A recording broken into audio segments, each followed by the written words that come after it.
All right, so let's get a check on whether we could see the wind. I mean, she could barely hear us, I think. Yeah, and the wind has continued to be the biggest issue out of all of this. You know, not only has Southern California stayed dry over the last several months, they've gotten no significant rain in quite some time, but adding on top of those strong easterly Santa Ana winds, we're talking about a whole nother recipe of, issues that firefighters have been up against. But those winds throughout last night, we're talking hurricane force wind gusts. They can carry an ember miles, right? Yeah, and they can carry embers for miles. And so the wind gusts that they've been up against, especially over the last 24 hours, we're talking Category 2 hurricane strength. So as we take a look at some of those peak wind gusts that we've seen in the last 24 hours, ranging anywhere from 90 to 100 miles per hour around some of these fires that are burning. Even as you got closer to the Burbank airport, they ended all flights last night, canceled all of them, and they were dealing with 84-mile-per-hour wind gusts. Wind has since gotten better since early this morning, but still we are watching a few gusts right around 60 to 70 miles per hour as you get closer to some of those mountain communities. Right now, wind gusts, especially as you get closer to the Pacific Palisades fire, right around 43 miles per hour around the Santa Clarita, San Fernando region. Anywhere from 55 to 60-mile-per-hour gusts still continue, and the wind has improved around Pasadena this afternoon.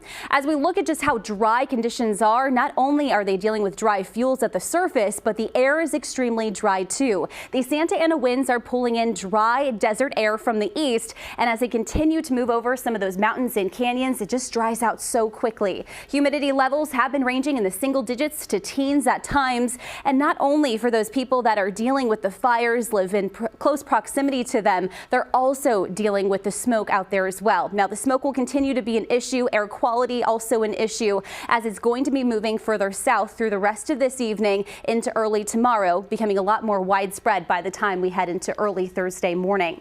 As we look at our active alerts, all of Southern California underneath that red flag warning again because of those dry conditions and those strong wind gusts that they continue to see at least through Thursday evening.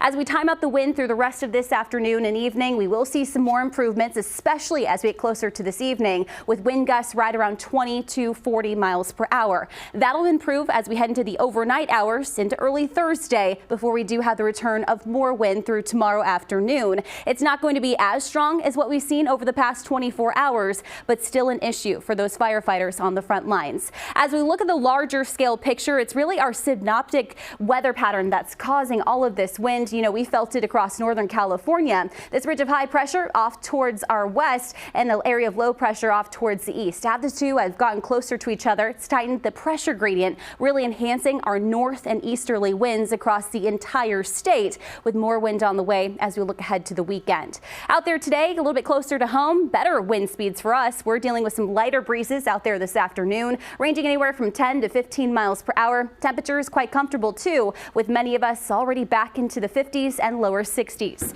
Through the next couple of hours, temperatures will stay mild today. Many of us back above average for highs today and holding on to that sunshine all day long with clear skies overhead. Many getting back into the 60s, a few upper 60s out towards the Delta portions of the foothills, back into the 50s and 60s, and a few lower 40s around the Sierra. Your 7-day forecast looking very quiet, plenty of sunshine and mild all the way through the weekend with highs in the lower 60s. It is time now